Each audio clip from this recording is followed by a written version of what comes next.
নাফরমান পাপী তাফসীরের মধ্যে আছে, মৃত্যু যন্ত্রণা যখন শুরু হবে, খোদার কসম 900 বছর যদি কেউ পৃথিবীতে সুখ আর আনন্দ উল্লাসে কাটায়, এক সেকেন্ড কোনোদিন এক ফোঁটা চোখের পানি পড়ে নাই, একটা হাসি কাশিও দেয় নাই, একটা সুতার একটা কাঁটার সুইয়ের আঘাতও লাগে নাই, 900 বছর কিন্তু আল্লাহর নাফরমানি করে কাটাইছে। খোদার কসম তাফসীরের মধ্যে লিখছে, মৃত্যু যন্ত্রণার এক সেকেন্ডে 900 বছরের সুখ আর আনন্দ বেঈমান নাফরমান ভুলে যাবে, আর কোনোদিন তার মনেও পড়বে না সে কোনোদিন সুখী ছিল, সে কোনোদিন হাসছিল। তাফসীরে আছে, হাদিসে আছে। আল্লাহ জিজ্ঞেস করবেন, আমার বান্দা বাকিটা হায়াত পিছনে কেমন কাটাইলা? তো ওই নাফরমান পাপী বলবে, রব আমি জীবনে কোনোদিন সুখ দেখিনি। আল্লাহ বলছে, বান্দা শোনো, অচিরেই সত্যই একদিন মৃত্যুর যন্ত্রণা আসবেই আসবে, তোমাকে মৃত্যুবরণ করতেই হবে। যালিকা মা কুনতা মিনহু তাহিদ, এই মৃত্যুই সেই মৃত্যু যা থেকে তুমি বারবার পলায়ন করেছিলে। লাকাদ কুনতা ফি গাফলাতিন মিন হাযা, আল্লাহ বলে এই হাসরের দিন থেকেই তুমি গাফেল ছিলা, আজ সেটাই তোমার সামনে আনলো। ফাকাশাফনা আনকা গিতাআকা ফাবাসারুকা আল-ইয়াওমা হাদীদ, তুমি ভেবেছিলে মৃত্যুর মাধ্যমে চোখ বন্ধ হয়ে গেছে, আল্লাহ বলে না, মৃত্যুর মাধ্যমে আমি তোমার চোখ খুলে দিয়েছি, আর এবার চোখের দৃষ্টি শক্তি আগের চাইতে বাড়াইয়া দিছি। অর্থাৎ আগে তুমি দুনিয়ায় থাকতে চোখ দিয়া এখান থেকে আধা কিলোমিটার দূরেও দেখতা না, এখন মৃত্যুর মাধ্যমে কবরে থাইকেই এই চোখের পাওয়ার আমি এমন বাড়াইয়া দিছি, কবর থেকেই জাহান্নামের আযাব এক নজরেই দেখবা আর যন্ত্রণায় চলতে থাকবে। এজন্য নাফরমান কবর তো এখানে, কিন্তু সে মনে করেন এখান থেকেই তার জাহান্নামের আযাব দেখবে। আর শুধু যতক্ষণ কিয়ামত হাসরের মাঠ না হবে ততক্ষণ পর্যন্ত আযাবের এই দৃশ্য দেখবে, আর কলিজাটা যন্ত্রণায় জ্বলতে পড়ে ছাই হইতে থাকবে। আহা কি দেখলাম, আহা কি দেখলাম, আহা কি দেখলাম, আহা আমার কি হবে, আহা আমার কি হবে। নবীজি বলছে, নাফরমান শুধু বলবে, ইয়া রাব্বি লা তাকুমিস সাআ, আয় মাওলা কিয়ামত দিয়েন না রে মাওলা, ইসরাফিল যেন ফু না দেয়, আমি কেমনে সইব এমন জাহান।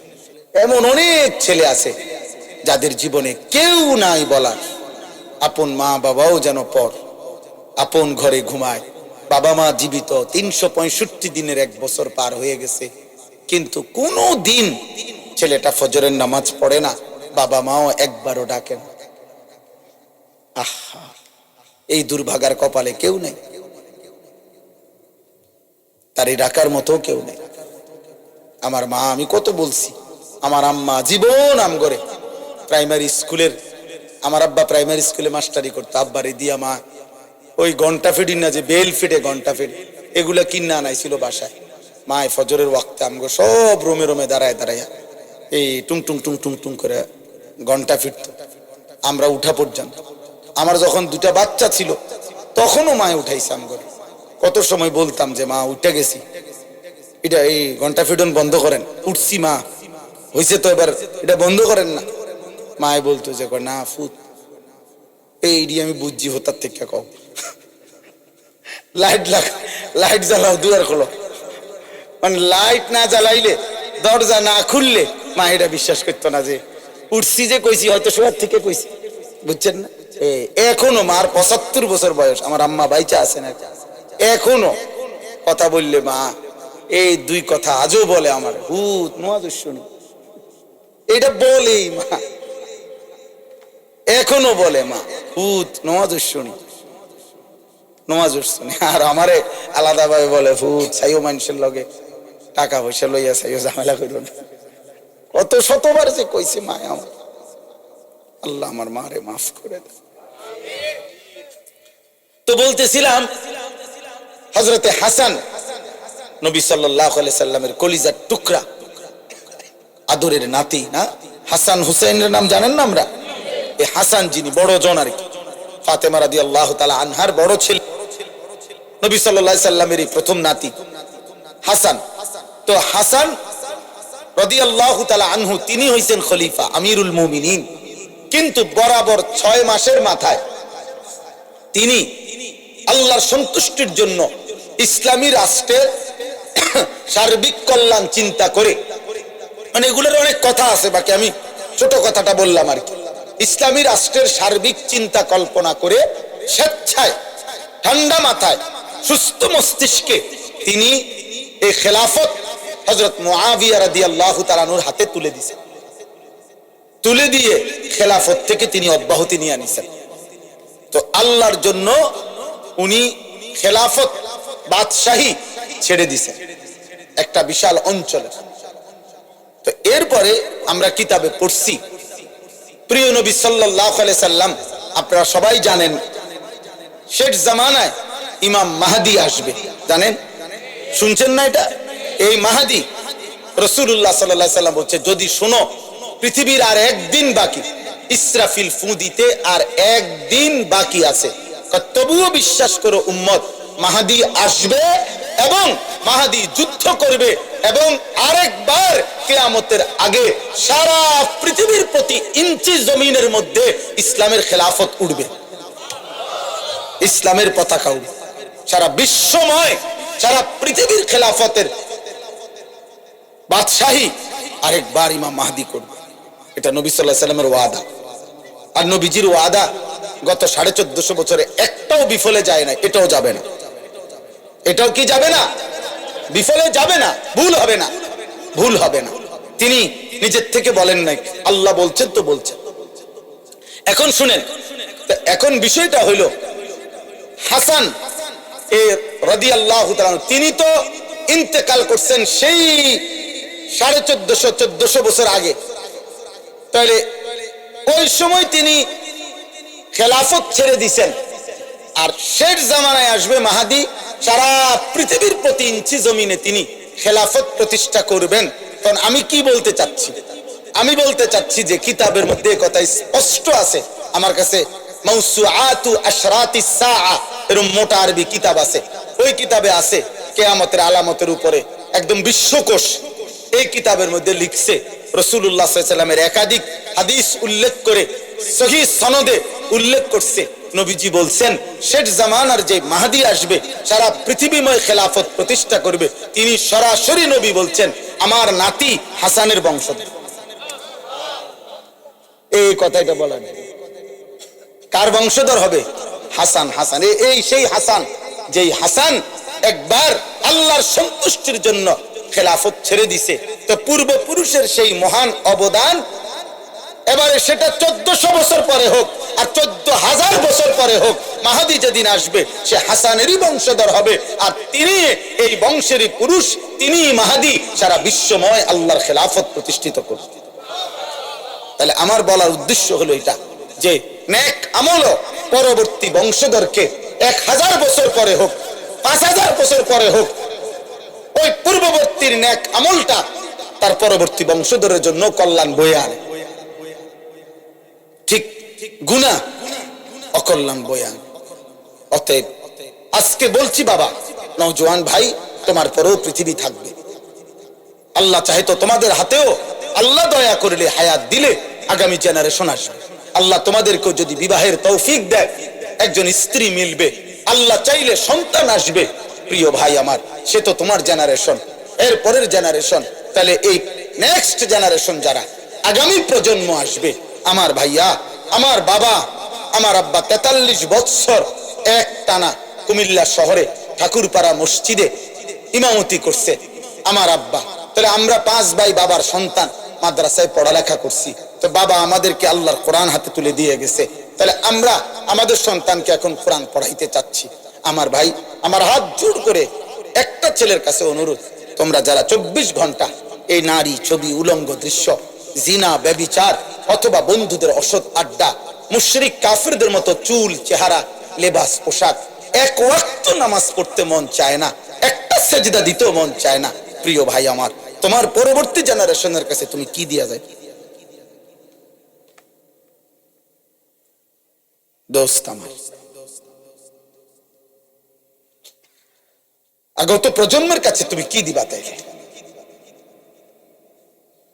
তোমার দ্বারাই তো পৃথিবী, তোমার মাধ্যমে তো ইসরাফিলের ফুনা হতে পারে, পৃথিবী আরো অনেক লম্বা সময় ইসরাফিলের ফু দিতে আরো দেরি হইতে পারে। তো আমরা তো জানি না কখন, জানি কেউ? অতএব এই আশা নিয়ে আমাদের মাদ্রাসাগুলো দ্বীনের খেদমত করে।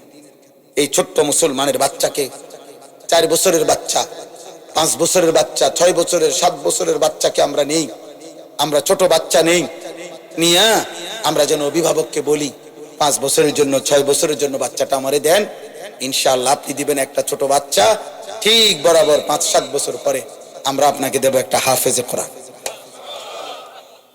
ইনশাআল্লাহ ইনশাআল্লাহ।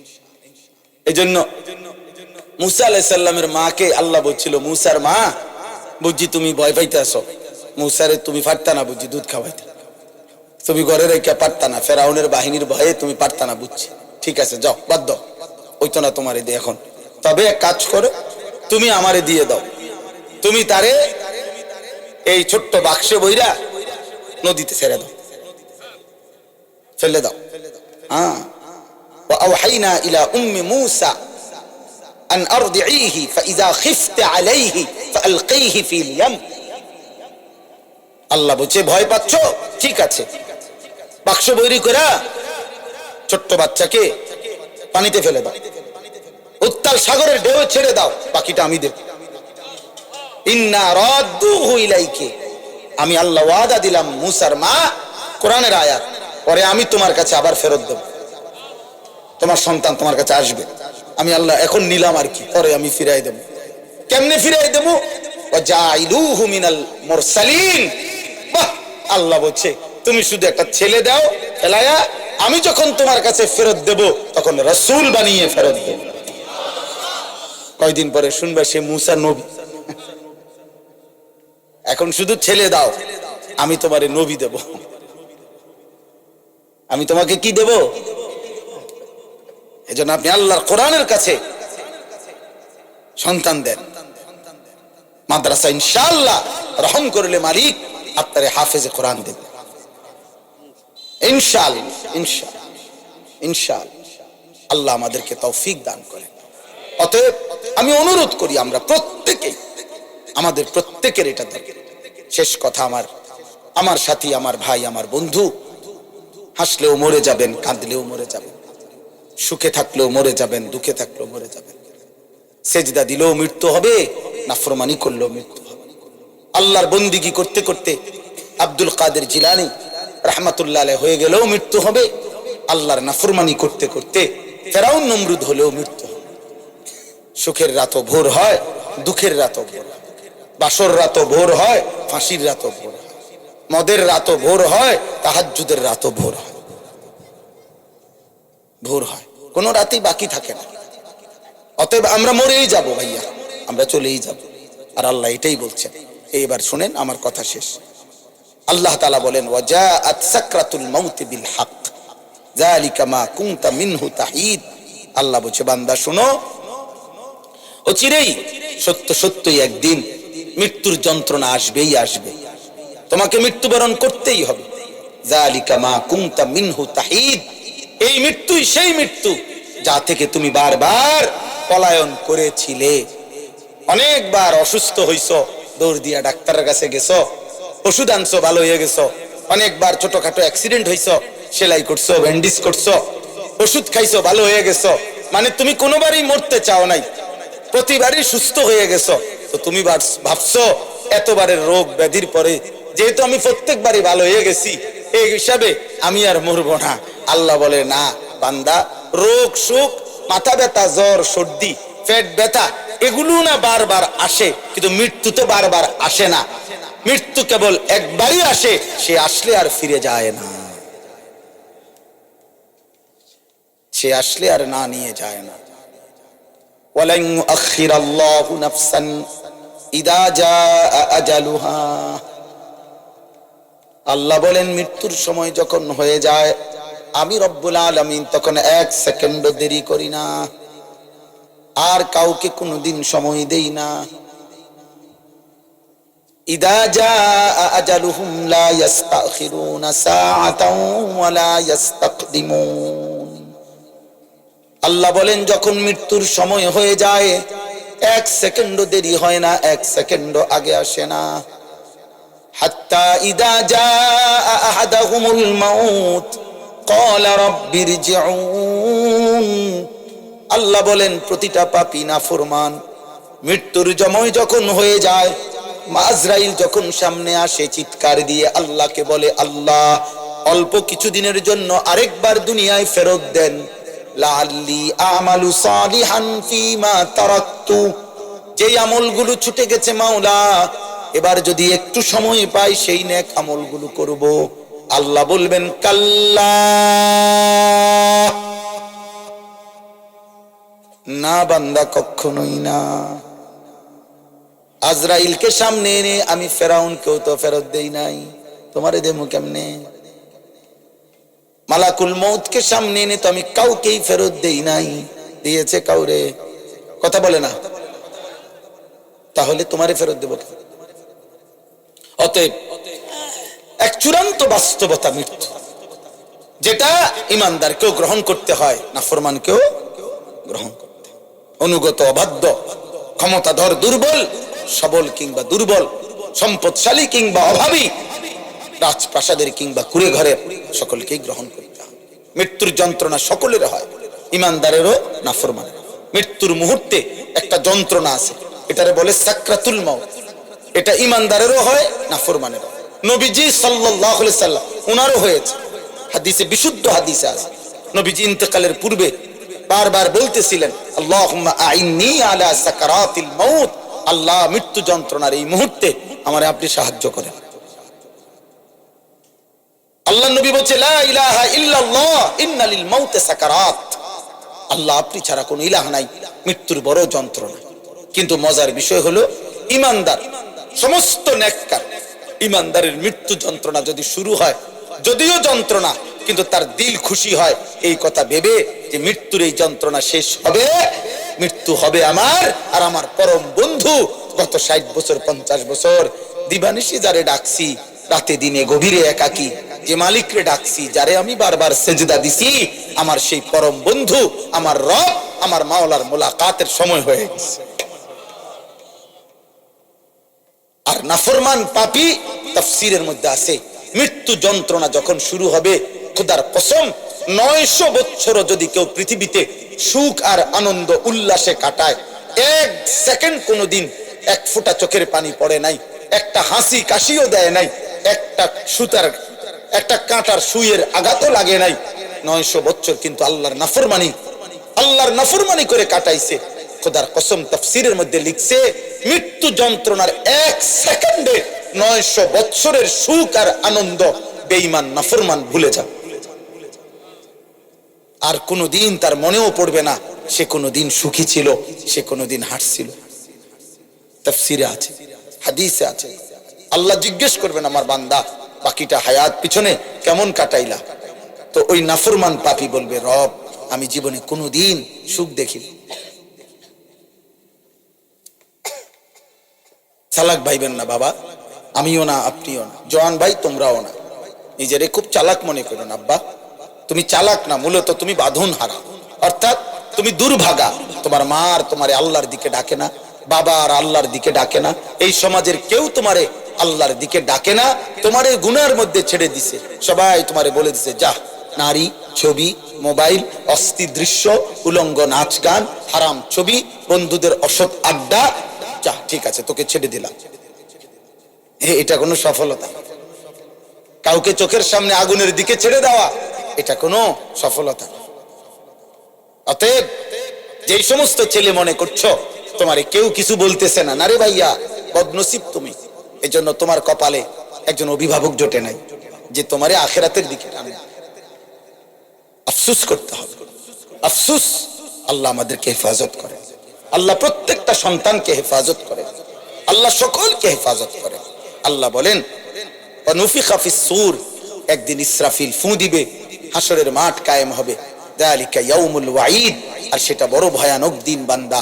হাসরের ময়দান বড়ই ভয়ানক, এটা ফুটবল খেলার মাঠ না, এটা মামুর বাড়ি, শ্বশুর বাড়ি, শ্বশুর বাড়ি। ওয়াজাআত কুল্লু নাফসিম মাআহা সাইকুম ওয়া শাহীদ। জি, আল্লাহ তাআলা বলছেন, সেদিন হাসরের মাঠে এই দুই ফেরেশতা তোমার পুরা আমলনামা সাথে নিয়ে, তোমাকে সাথে করে নিয়ে, প্রত্যেকের এই ডানে বামে যে দুই ফেরেশতা থাকে, এই ফেরেশতাই উনি দায়িত্ব নিয়ে আমাকে আপনাকে প্রত্যেকের ফেরেশতা প্রত্যেককে হাসরের দিন আল্লাহর সামনে এনে দাঁড় করাবে যে উনি আমার লোক, মানে আমি ওনার ফাইল রেডি করছি, বাবা আমি আছি। ওয়াজাআত কুল্লু নাফসিন মাআহা সাইকুম ওয়া শাহীদ।